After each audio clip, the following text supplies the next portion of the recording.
جب ایک طرف بم بارود اور ظلم کی آندیاں ہوں اور دوسری طرف امت مسلمہ صرف تماشائی بنی ہو تو پھر کسی ایک آواز کو بلند ہونا ہی پڑتا ہے۔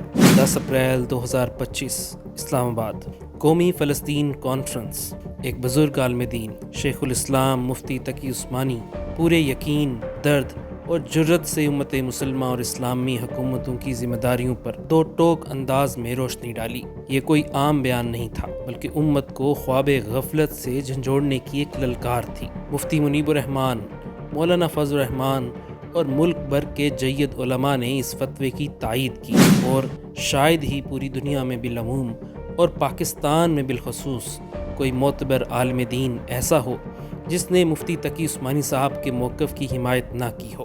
اور اگر کوئی اختلاف کرے بھی تو کوئی اچنبھے کی بات نہیں کہ اہل علم آپس میں اختلاف کر بھی سکتے ہیں، لیکن حیرت ہے اس پر تنقید بلکہ تنزیہ گفتگو وہ کر رہے ہیں جن کا اہل علم سے دور دور کا بھی تعلق نہیں۔ جی ہاں، سابق وفاقی وزیر فواد چودھری اور شیر افضل مروت۔ فواد چودھری نے تنزیہ کہا کہ جو علماء فتویٰ دے رہے ہیں میں ان کے جانے کے اخراجات اٹھانے کو تیار ہوں۔ یہ طنز در حقیقت علماء کی عظمت اور ان کے کردار کو مجروح کرنے کی ناکام کوشش تھی۔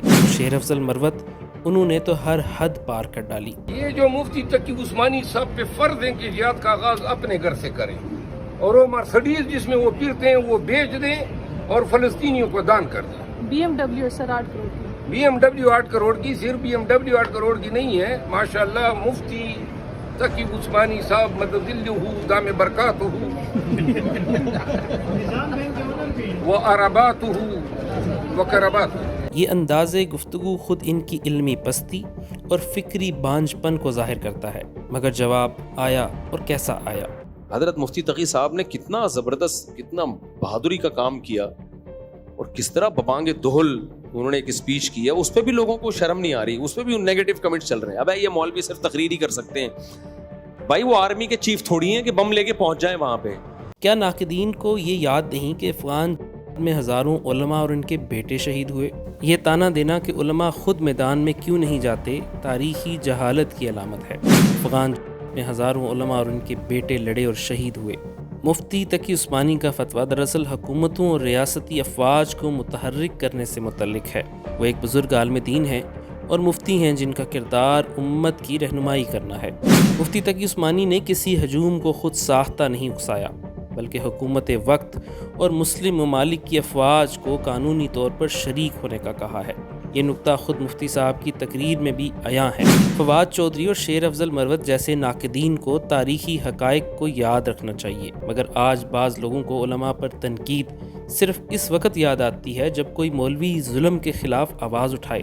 اگر مولوی خاموش رہے تب بھی تانا، بول پڑے تو کہتے ہیں یہ سیاست کر رہا ہے۔ اور جب فواد چودھری نے کہا کہ جو غزہ جانا چاہے میں خرچہ اٹھاؤں گا تو عمار یاسر نے کئی پاسپورٹ دکھا کر چیلنج دیا، مگر جواب صرف خاموشی۔ مفتی تقی عثمانی کا بیان نہ صرف شرعی تقاضا ہے بلکہ آج کی امت کی سسکتی، ترستی، تڑپتی اور پیاسی آواز ہے۔ ایک سوال یہاں پیدا ہوتا ہے، یہ دو سیاستدان کیوں اتنے بے چین ہیں؟ ان کے پیٹ میں درد کیوں اٹھ رہا ہے؟ شاید اس لیے کہ مفتی تقی عثمانی جیسے بزرگ عالم کی زبان سے نکلے الفاظ نے امت کے ضمیر کو جھنجھوڑا ہے۔ وہ آواز بنے ہیں اس امت کی جو غزہ کے مظلوم بچوں کو جلتے اور مرتے دیکھ کر بھی خاموش ہے، اور شاید اسی خاموشی کو توڑنا ناقدین کے لیے ناقابل برداشت ہے۔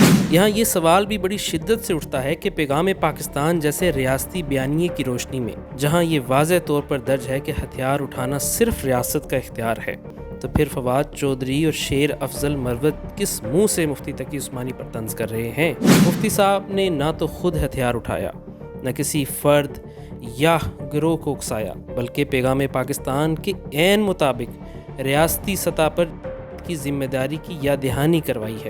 ایک طرف یہی لوگ پیغام پاکستان کی بات کرتے ہیں، دوسری طرف جب کوئی عالم اسی کے مطابق فتویٰ دے تو بجائے سراہنے کے اسے طنز کا نشانہ بنایا جاتا ہے۔ یہ منافقت نہیں تو اور کیا ہے؟